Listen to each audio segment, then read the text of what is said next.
Next, Elizabeth Carlson and Lane J. Lubell will perform a scene from Hurleyburley, an extremely dark comedy by David Rabe. Eddie, an up-and-coming casting director who has just sobered up after years of abusing various drugs, and his girlfriend Darlene, who obsessively tortures Eddie by playing on his instability, have a very tense relationship. In this scene, they are debating where to have dinner, a simple enough task that very quickly goes awry.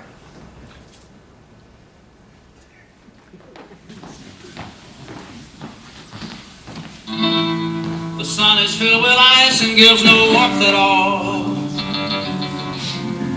and the sky was never blue. I'm hungry. You hungry?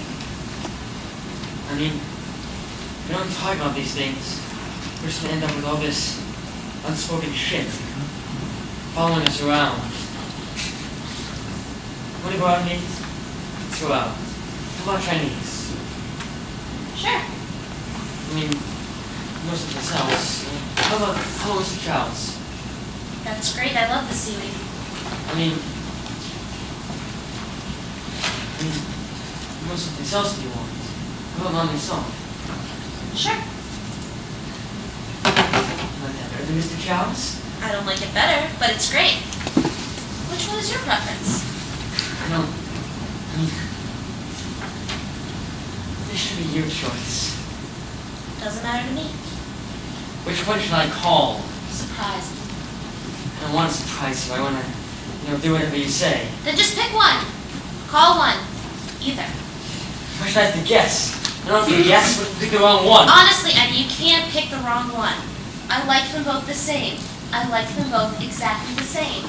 Exactly? Yes, I like them both. I mean, how can you like them both the same? One is French, the other is Chinese. They're totally different. There's different. What is the world to you? One big blur, and everything out there has the same, it shares some resemblance to something else? It's automatically put at the same level on your hierarchy? Are you aware that you are yelling? My voice is raised for emphasis, which is a perfectly legitimate use of value, especially when you evidently have to break through this goddamn fog in which you are obviously enveloped, in which everything that shares some resemblance to something else is automatically put at the same level in your hierarchy. Just call the restaurant, why don't you? Why are you doing this to me? I'm hungry. I'm just trying to get something to eat before I faint. The fuck you are? You up to something? What do you mean, what am I up to? You're telling me whether I'm hungry or not. I'm hungry. Bullshit. Paranoia, Eddie. Para-fucking-noia. Be alert. Your tendencies are coming out all over the place. Fine. And to stand there screeching at me about what I'm up to is paranoid. Not you're up to something it's not? I'm not. Take my word for it. You're acting a little nuts. I'm supposed to trust your evaluation of the nuances of my sanity.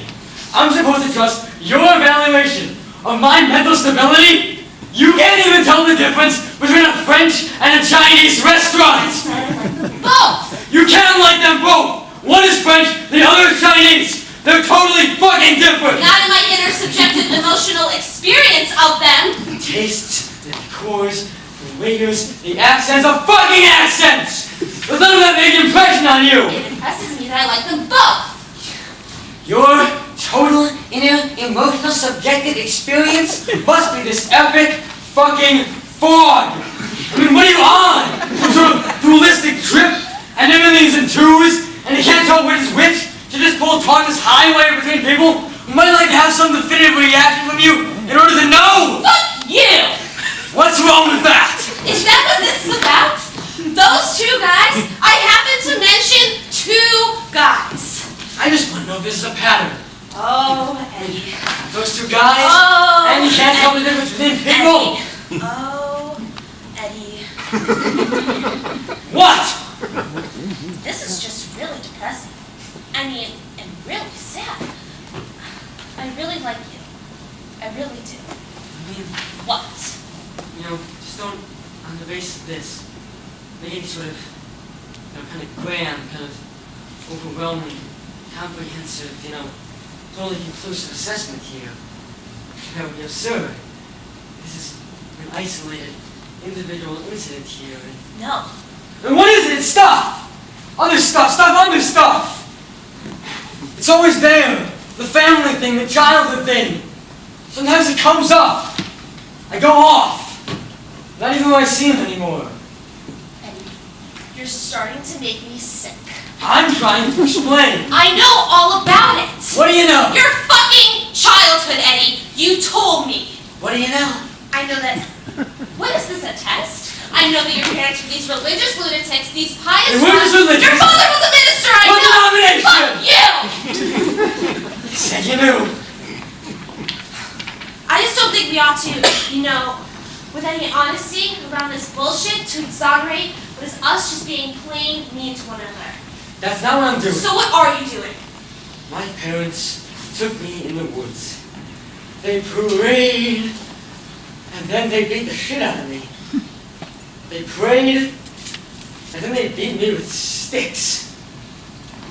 They talked in fucking tongues. She broke your nose and blinded your eyes. I know. Because I wanted to watch Range Rider on TV! And she considered that a violent program. So she broke my nose. That's insane! I don't care, Eddie. I don't. What do you mean? It doesn't matter. What do you mean it doesn't matter? It Hold on! Max. When you hear this thing, it doesn't make any difference. Hello!